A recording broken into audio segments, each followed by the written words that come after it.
All right, so we're diving deep today into Jonathan Kaye's memoir, En route to the Sunrise Saloon, specifically this chapter called Dad. Ooh.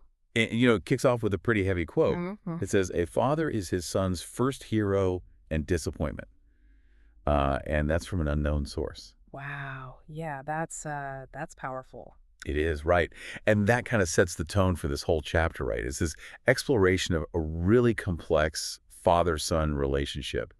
We're going to kind of unpack that, Yeah. look at the idea of forgiveness and, think about how these early relationships really impact us later in life. I think that's so important, right? Like Yeah. those early relationships, they really set the stage for how we view the world. Absolutely. Yeah. And one of the things that struck me right away was how Kay describes his father.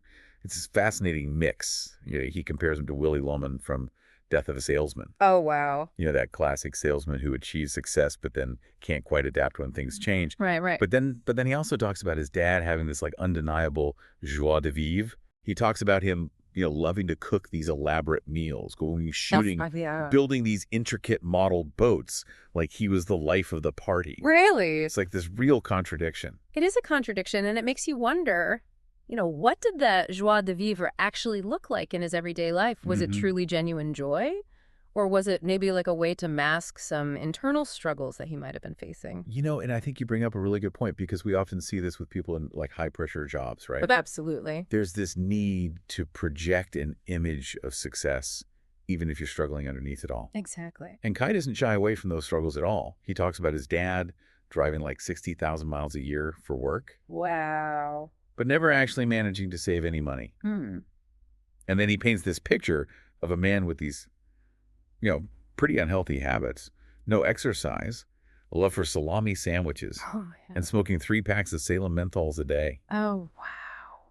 He remembers waking up to the smell of those cigarettes every morning until he was 18. It's like that smell is so ingrained in his memory. Right. It's such a powerful sensory detail. It is. And those lifestyle choices, the smoking, the lack of exercise, they often hint at deeper issues, For sure. Perhaps he was using those habits as like coping mechanisms for stress or, some underlying emotional difficulties he might have been dealing with. It's like those habits were a form of self-medication in a way. Yeah.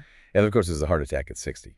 Oh, gosh. Kay describes his dad waking up after the heart attack, sitting at the top of the stairs, and then just simply going back to bed.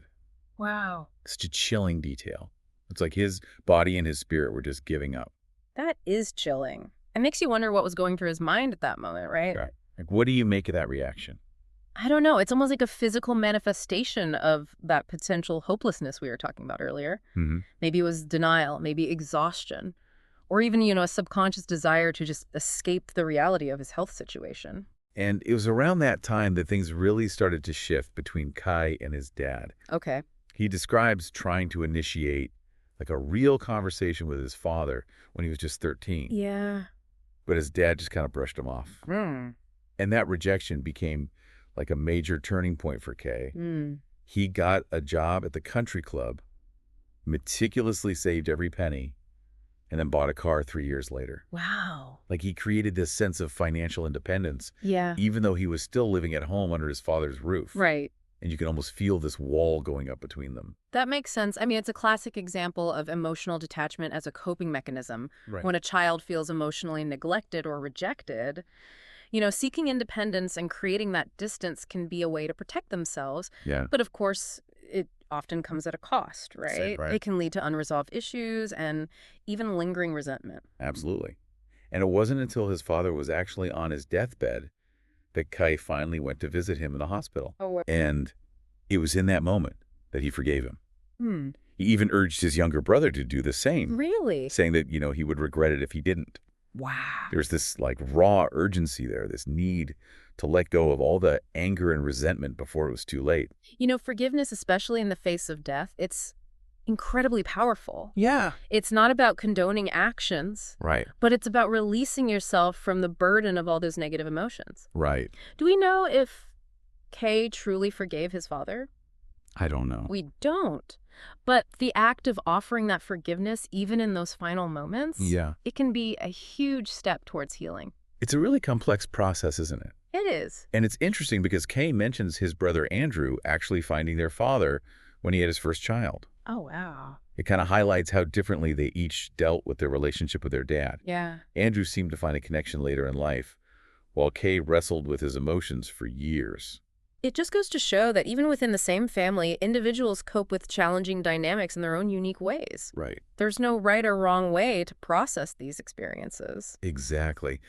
And speaking of processing, Kaye is incredibly candid about his own struggles with anger management. Oh, really? He acknowledges that, these patterns might be cyclical, like inherited from his father. It's a brave admission. It is. And it shows a level of self-awareness that's crucial for breaking those negative cycles. You're so right. And I think that's the power of this memoir, right?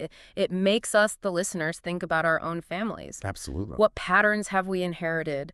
Are we aware of how our parents' choices might be influencing us? Yeah, It's tough stuff to confront, it is. but it's often necessary for growth. So as we wrap up here, I want to leave you with this thought. Okay. How have your relationships with your parents, particularly your father, shaped your own life and your approach to family? It's something for all of us to ponder as we navigate our own complex family dynamics. Thanks for joining us for this deep dive, It's been great. and we'll see you next time. Sounds good. Bye.